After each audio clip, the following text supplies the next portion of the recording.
I stood in the doorway, clutching the keys in my palms, which had suddenly turned icy. The house where I had spent my childhood now seemed alien to me. Everything here was painfully familiar: the creaky steps, the smell of my grandmother's jasmine tea, the old chair by the window. But today I felt out of place here. "We need to talk," my mother said coldly, folding her arms across her chest. She didn't even offer me a seat. I glanced back at my father, who had looked away. My brother was sitting on the couch, his legs stretched out, a smug smile on his face. He looked like he already knew what was about to happen. "The house is becoming your brother's property," my mother said, as if it was the most natural decision in the world. I blinked, not immediately realizing the meaning of what she had said. "What?" My voice trembled treacherously. "What do you mean, is becoming? This was Grandma's house. She wouldn't have—" "Remember, there were no commandments," my brother interrupted me sharply, leaning forward. "You know, Grandma didn't have time to formalize anything. So everything stays with our parents." "But it's not fair." I felt my heart pounding. "I looked after Grandma. I lived with her for the last few years. You're an adult," my mother shrugged. "It's high time you became independent.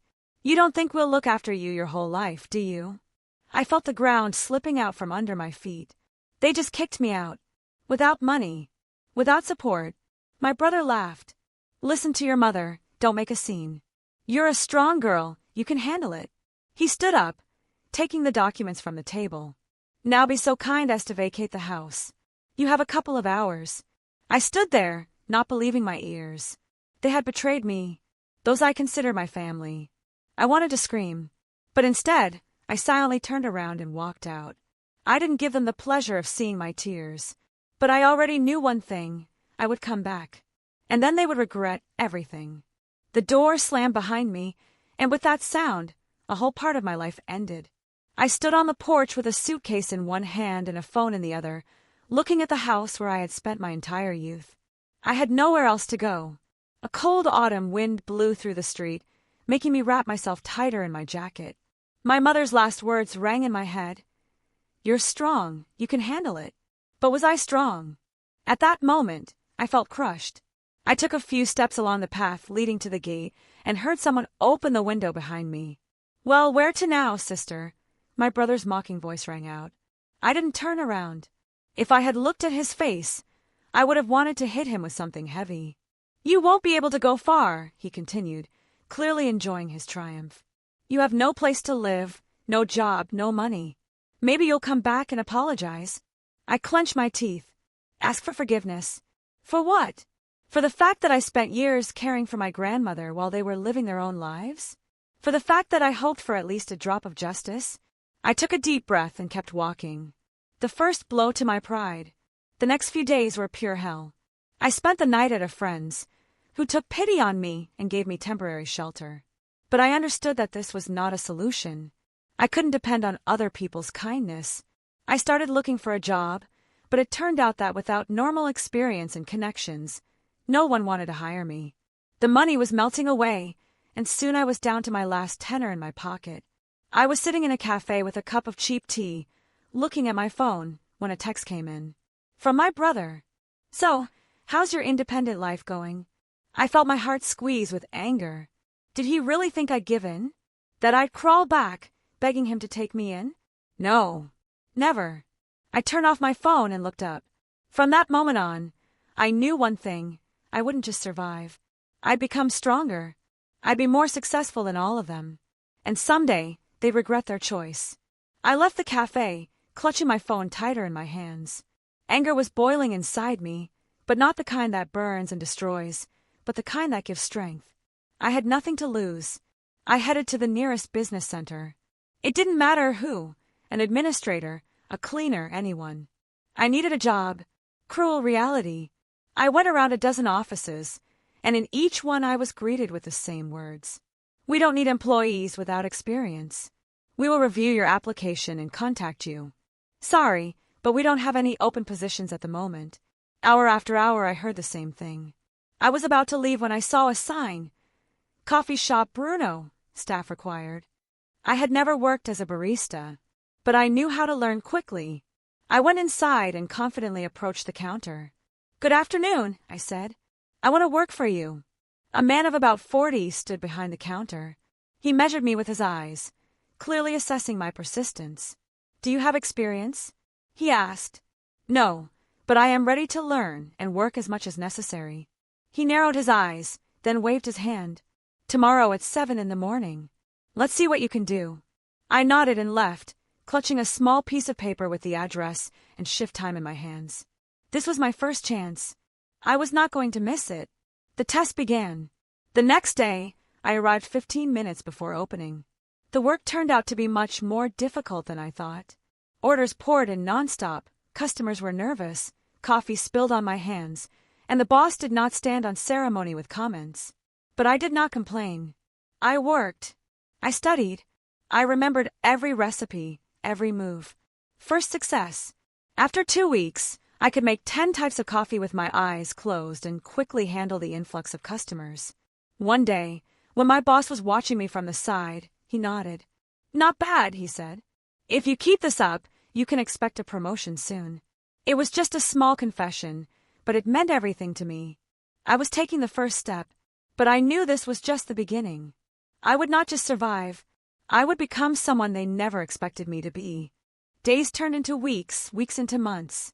I would wake up before dawn, run to work my shift, and then sit in the library until night, studying everything that could help me get out of this quagmire. Life in survival mode. I got used to modest lunches of cheap buns and coffee, to the pain in my legs after long shifts and to constant fatigue. But I didn't care. I knew what I was enduring for. Meanwhile, my brother was enjoying life. The contrast between us. Every time I went on social media, I saw his photo. He is on a yacht with friends. He is in an expensive restaurant, laughing, raising a glass of wine. He is in a new suit behind the wheel of yet another expensive car. Each time there were dozens of comments from parents under the photo. We are proud of you. You are our best son. You deserve all this. And they didn't remember me. Not once. It was as if I didn't exist anymore. The turning point. One day, a friend from college came into the coffee shop. She looked at me in surprise. Do you work here? She asked. I nodded calmly. She placed an order and, while I was making coffee, said, Do you know what your brother said?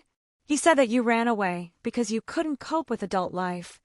I clenched my teeth, but said nothing. Does he seriously think that? Well, I'll prove him wrong. That was the last time I allowed myself to doubt. I swore that one day they would regret everything. I continued to work, study, and endure. Every day was like the previous one. I got up before dawn, rushed to work, and studied books on business, finance, and investments until nightfall. But one day everything changed. An unexpected opportunity. One of the regular customers of the coffee shop, a woman of about 50 with confident manners and expensive jewelry, noticed my quick but precise movements when I prepared her order in a matter of seconds and accurately remembered her favorite drink. You have a good memory, she said, looking at me carefully. I smiled, habitually responding to any conversation with politeness. I'm just used to working quickly. Are you studying? She suddenly asked. I nodded. Business and finance. The woman nodded approvingly. I'm looking for an office assistant. The salary is higher than here. Interested. A chance I couldn't miss. Everything inside me screamed. Here it is. I smiled reservedly and said, Yes, of course. The next day I was already sitting in the office, filling out documents. The salary was 3 times higher than in a coffee shop.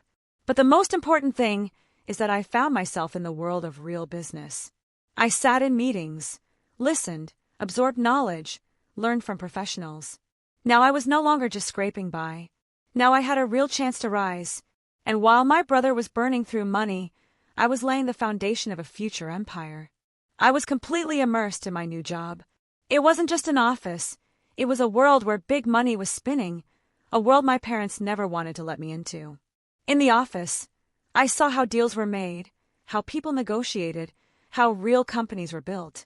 I absorbed every word, every gesture, every strategy. Changes within me.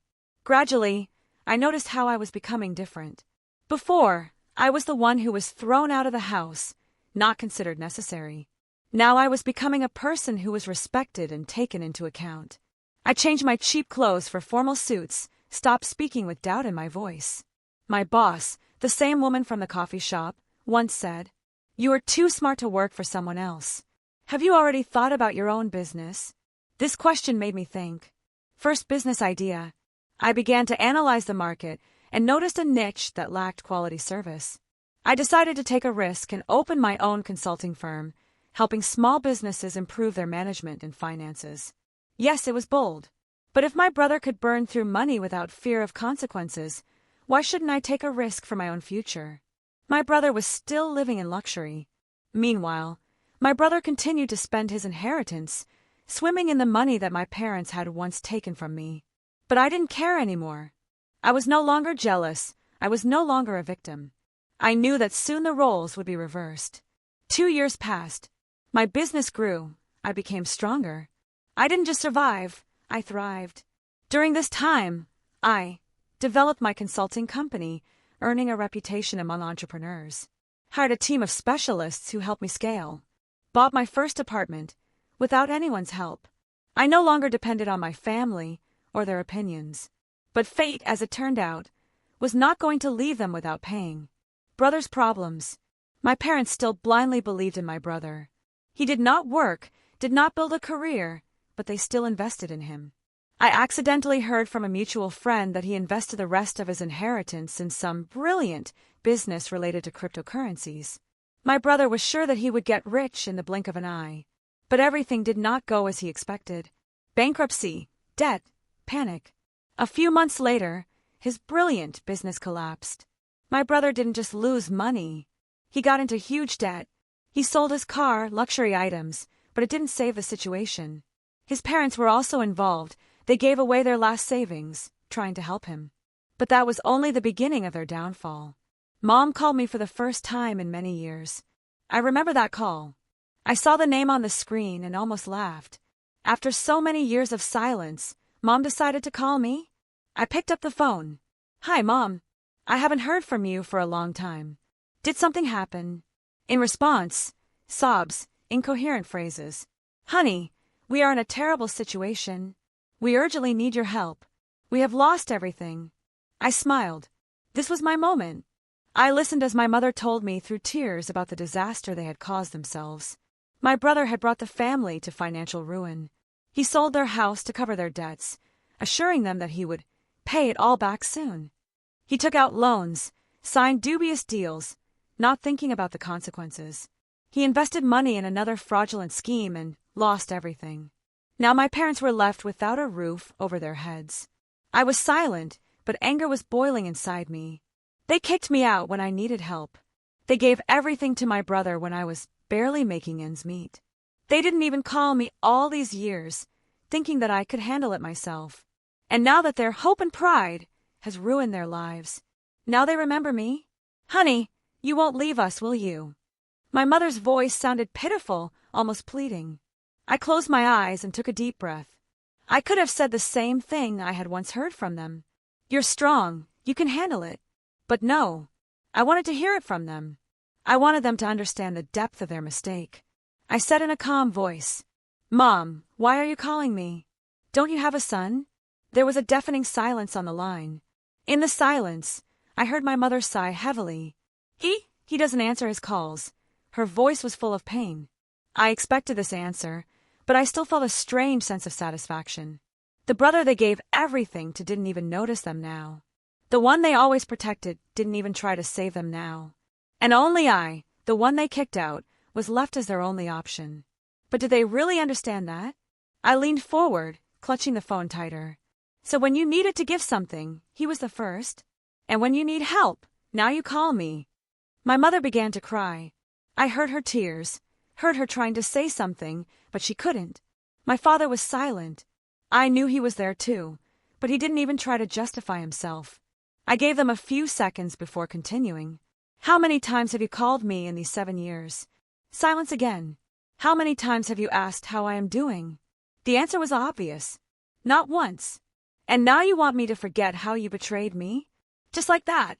I felt panic creep into my mother's voice. We didn't know it would turn out like this." Her voice was shaking. "You didn't want or you didn't care. I interrupted. Silence. Now she understood. I was no longer the girl you could just throw out when it was convenient. I wanted them to realize the depth of their mistake. But there was one last question I had to ask. If your son hadn't turned out to be worthless, if you still had a home, would you have called me? The answer I knew, but wanted to hear. The answer that was supposed to confirm everything I had already guessed. And finally my father, who had been silent all this time, spoke. No, he said quietly. They wouldn't have called. And then I realized I had won. I let the words hang in the air. They confirmed what I had known all along. I was never their choice. I was their second choice. I was their last resort when everything else had fallen apart. And that was their biggest mistake. I took a deep breath, straightened my back, and finally said, Okay, I'll help you. My mother suddenly stopped sobbing. I imagined her eyes widening in relief. My father probably looked at her with hope for the first time in a long time. But they didn't know the most important thing. But on my terms. Silence. You will get help, but not the way you want it. I heard my mother swallow. What do you mean? I smiled, not from joy, but from absolute control over the situation. You want a roof over your head? I'll rent you a place. You want money to live on? I'll give you the bare minimum, but only if you work. You want to hang out with me? That's not up for discussion. I wasn't going to be their backup plan again. I wasn't going to let them walk into my life like nothing had happened. They were dependent on me now, not the other way around. You're disowning us. My mother's voice was full of horror. No, I answered calmly. You disowned me 7 years ago. I heard my mother sobbing, but it didn't affect me now. I'm not your daughter anymore, I continued. You decided that when you threw me out the door. I heard my father exhale sharply. You'll only get what I decide to give you. No complaints. No requests. No calls. I gave them one last chance. But this chance was on my terms. If you don't like it, good luck to you. No! Mother suddenly screamed. We need your help. We agree. I allowed myself another long pause. Fine. Then take this as your last chance. I hung up. I didn't feel relieved. I didn't feel happy. I felt only satisfaction. Now they got what they deserved. And for the first time in 7 years, I was completely free. I didn't want to see them again. I didn't want to hear excuses. I didn't want to see them try to pretend that everything could be fixed. But I knew that just leaving them empty-handed would be too easy. They had to feel everything I felt. I found a small apartment, old, with peeling walls, minimal furniture, and not in the best area. They wanted a roof over their heads. Let them have it. I only paid 3 months' rent in advance. If they're so sure they can survive without me, let them prove it. I didn't give them my new email. I didn't leave my phone number. I wasn't going to do anything more for them. The last time I saw them was on the threshold of this apartment. My father was silent. His face was empty. He finally understood that he no longer controlled my life. My mother still hoped. She thought that I would change my mind, that family was more important than insults. But they were wrong. I hope you'll draw the right conclusions, I said. You can't leave us like this, my mother whispered. We're your parents. I smiled, not out of anger, but out of absolute calm. And you didn't leave me 7 years ago? I turned around and walked out without looking back. I didn't expect an apology. I didn't expect gratitude. I didn't expect anything. I just put an end to it. And for the first time in a long time, I didn't feel obligated to anyone. They got what they wanted. Now they were alone. And me. I was finally living for myself. 3 months passed. 3 months without a call. 3 months without a plea for help. 3 months of absolute silence. I didn't look for them, didn't ask how they were doing. But one day I decided to find out the truth. I went into the real estate database, checking the address of that very apartment. Is the rent paid? Are they still there? There was no answer. They were gone. I didn't know where they went. Maybe they finally found a job. Maybe their brother convinced them to try something new again. Or maybe they just did what they should have done a long time ago, started living their own lives. But I didn't care anymore. I sat in my new house with a cup of aromatic coffee in my hands and looked at the city that now belonged to me. I don't owe anyone anything anymore.